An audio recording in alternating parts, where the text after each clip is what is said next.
Hola, ¿qué tal mis hermanos en Cristo? Les habla José Luis Jiménez desde la diócesis de Tampico. Hoy estamos celebrando el 19º domingo ordinario dentro de la liturgia.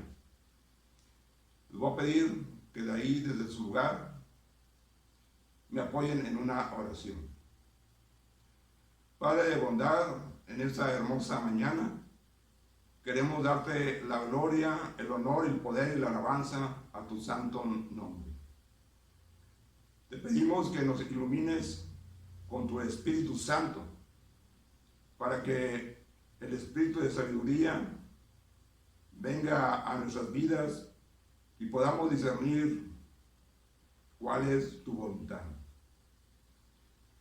Y así como los apóstoles y Elías tuvieron que pasar por la tormenta, ayúdanos en esta mañana a tomarnos de la mano de Jesús para no hundirnos. Te lo pedimos por los mismos méritos de Jesucristo nuestro Señor. Amén.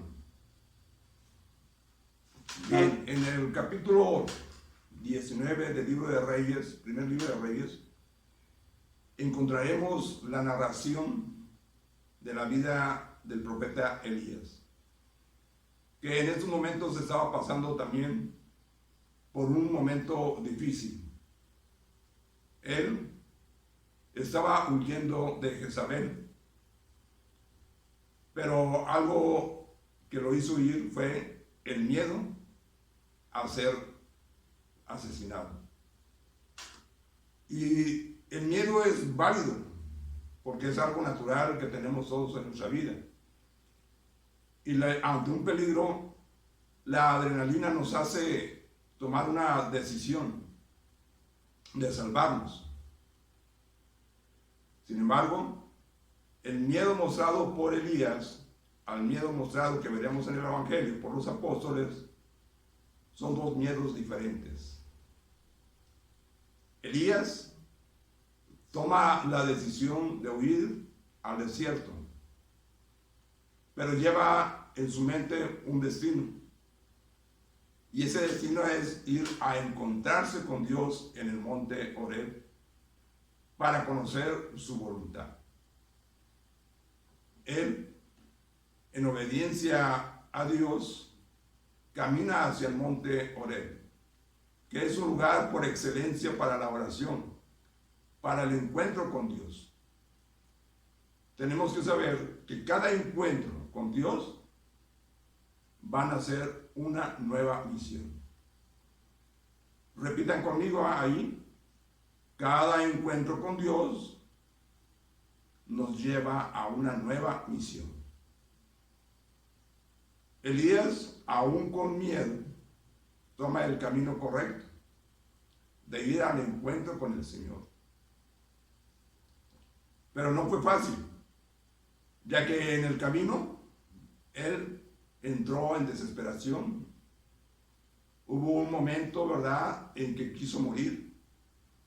Hubo un momento en que su vida, ¿verdad?, ya quería que él hasta ahí terminara. Sin embargo, el ángel de Dios lo animó, ¿verdad?, y lo alimentó para que caminara por 40 días y 40 noches en el desierto. Llegando al monte Horeb, se encuentra pues con otras dificultades de la naturaleza: el huracán, las lluvias, la tormenta, el rayo, el fuego. Pero en todas esas manifestaciones él no encontró a Dios. Sin embargo, después viene una suave brisa, dice la palabra, y sale de la cueva, se tapa los ojos, y ahí es donde él tiene la manifestación de Dios. Cuando Elías le pregunta, ¿verdad?, a Dios cuál es su voluntad, el Señor le remite nuevamente a que regrese por donde vino desde el desierto, para ir a predicar a Damasco. A veces no entendemos en nuestra mente limitada la voluntad de Dios, precisamente porque es una mente limitada, que necesitamos de la oración, de la contemplación, el de estar en silencio para escuchar la voluntad de Dios. Uno se preguntaría, bueno, si caminó 40 días y 40 noches solo para regresar por el mismo lugar y sufrir. Sin embargo, Elías tenía claro que la voluntad de Dios era seguir predicando la salvación en el pueblo de Israel, de seguir llevando ese anuncio. Y a él no le importó nuevamente regresar por ese camino. Tal vez en esos momentos estemos pasando también por un desierto en nuestras vidas, por todo lo que está sucediendo afuera. Sin embargo, el desierto más peligroso es el que está sucediendo dentro de nuestras almas, dentro de nuestro espíritu. Y es por eso, ¿verdad?, que es importante que nosotros en nuestras casas vayamos al Monte Oreb. Que cada casa sea un altar y que en cada hogar tengamos un altar, un lugar exclusivo para ir a orar con el Señor. Ahora les invito a abrir nuestras Biblias para leer el Evangelio que está tomado del libro de San Mateo, capítulo 14, del verso 22 en adelante. Dice así: inmediatamente obligó a los discípulos a subir a la barca e ir por delante de él a la otra orilla, mientras él despedía a la gente. Después de despedir a la gente, subió al monte a solas para orar. Al atardecer estaba solo allí. La barca, que ya se hallaba ya muchos estadios distantes de la tierra, era zarandeada por las olas, pues el viento soplaba en contra. A la cuarta vigilia de la noche, vino hacia ellos, caminando sobre el mar. Los discípulos, viéndolos caminar sobre el mar, se turbaron y decían: es un fantasma. Y se pusieron a gritar de miedo.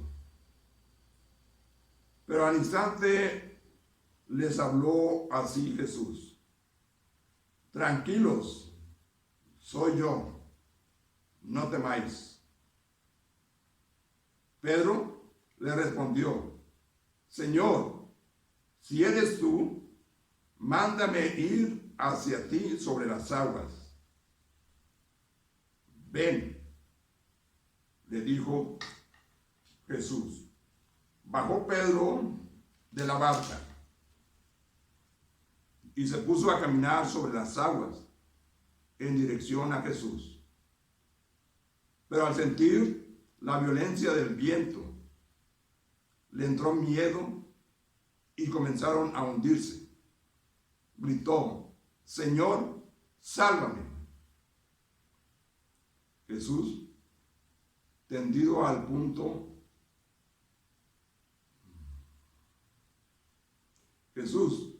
tendió al punto la mano, lo agarró y le dijo: hombre de poca fe, ¿por qué dudaste?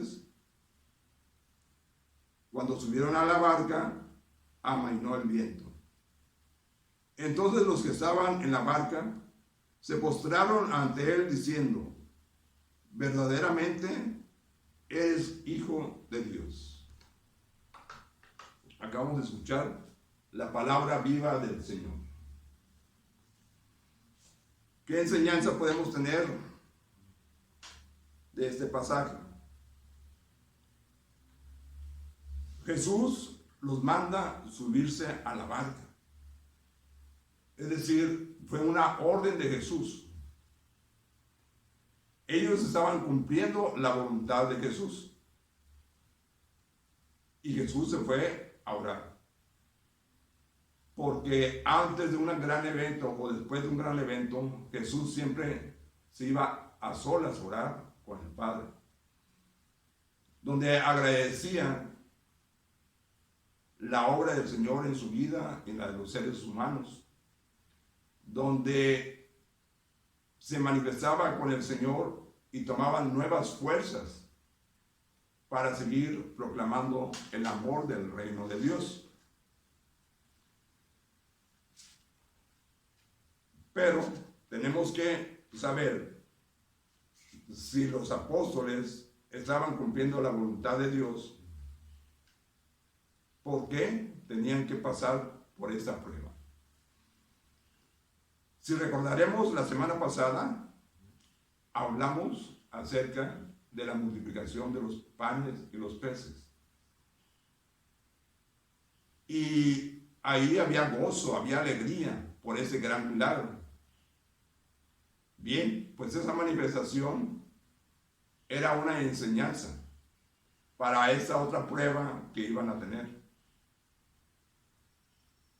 Y a veces lo comparo yo con el año 2019, con esa multiplicación que tuvimos de panes y peces en nuestras vidas, donde todo era tranquilidad, todo era relax, podíamos tener nuestras reuniones, ir con nuestros amigos, ir a la Santa Misa, participar de los sacramentos, de la Eucaristía.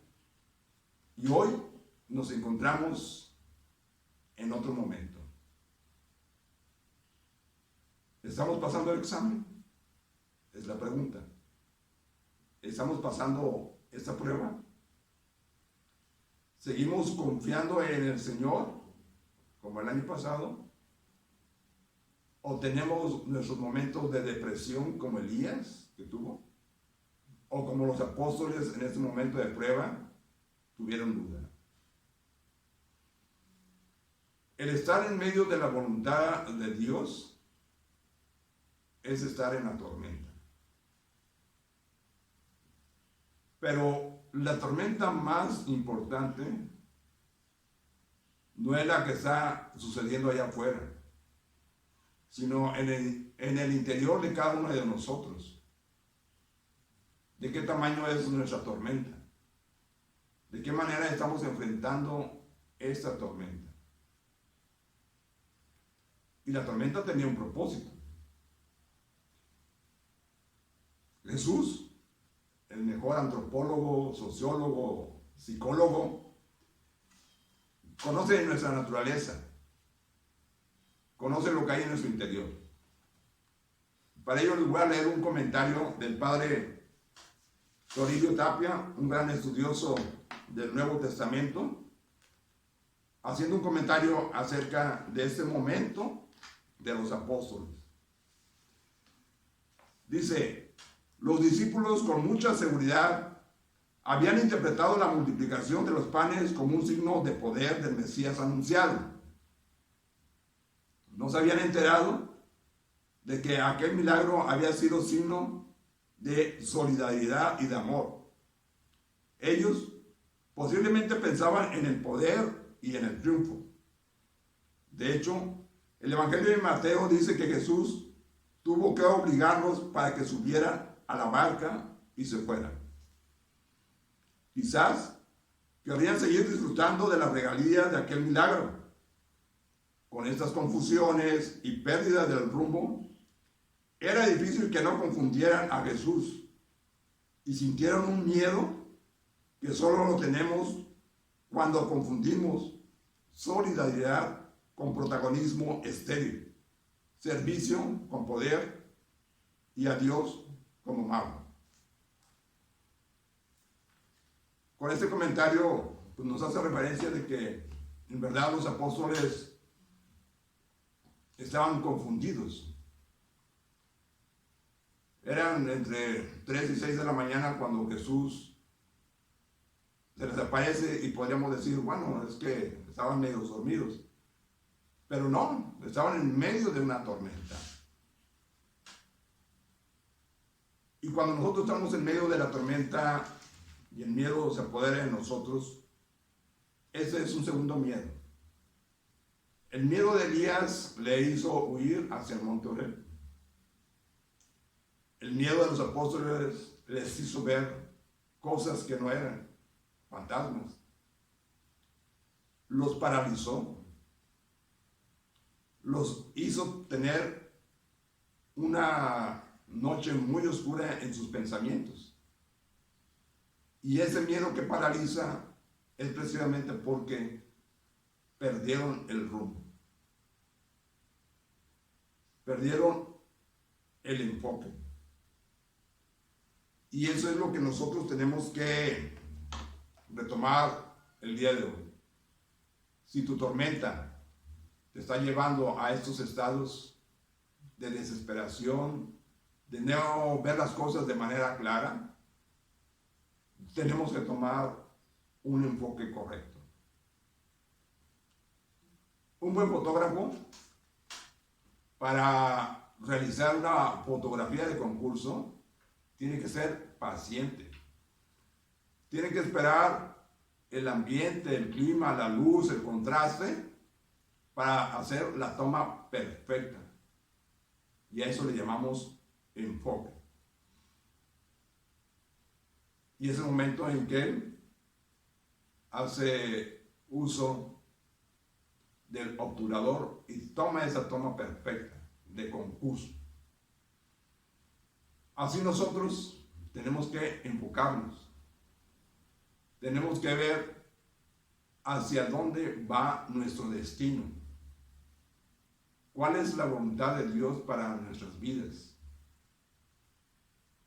Y como dice Hebreos 12:2, fijos los ojos en Jesús, quien inicia y perfecciona la fe. Queridos hermanos, tenemos que seguir siendo pacientes. Tenemos que seguir clamando al Espíritu Santo para que nos dé también las armas para enfrentar cada situación particular. Pero sobre todo, creyéndole al Señor. Jesús les dice, ánimo, soy yo, tranquilos. Y decirle al Señor, Señor, tómanos de tu mano, porque nos hundimos. Queridos hermanos, el día de hoy espero que la liturgia llegue a sus corazones y que con fe seguimos caminando sobre las aguas, pero con los ojos fijos en Jesús, en medio de la tormenta, porque Él nos anima. Hace años le pregunté a un sacerdote que por qué al inicio de la lectura en los evangelios siempre decían, en aquel tiempo Jesús, y continuaba la lectura. En el texto del día de hoy, de todos los domingos, observe, ¿verdad?, que dice en aquel tiempo. La respuesta es que en aquel tiempo Jesús precisamente estaba salvando a los hombres.